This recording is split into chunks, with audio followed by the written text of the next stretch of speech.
You know, we've been talking about all of this heat that's going to be coming, and it's technically here. I mean, for a lot of us, we did just hit 90. The average high is 87.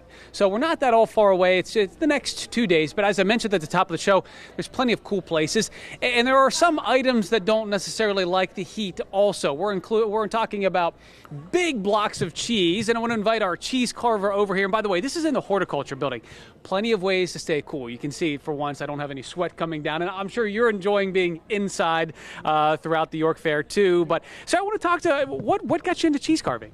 You know, I fell into it by accident. My husband volunteered my services to carve a cow out of cheese for the California Cheese and Butter Association, and it just kind of took off from there. I was invited into a contest. I beat 5 chefs, and then I started carving cheese all over the country.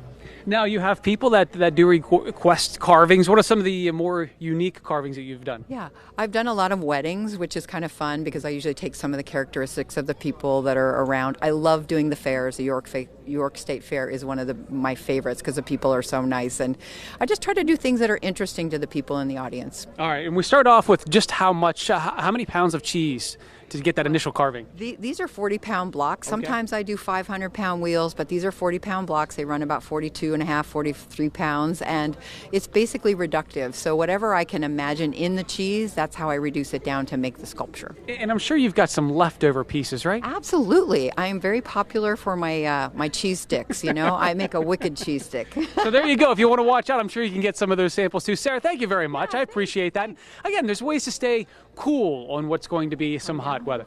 That's right. Come on down. All right.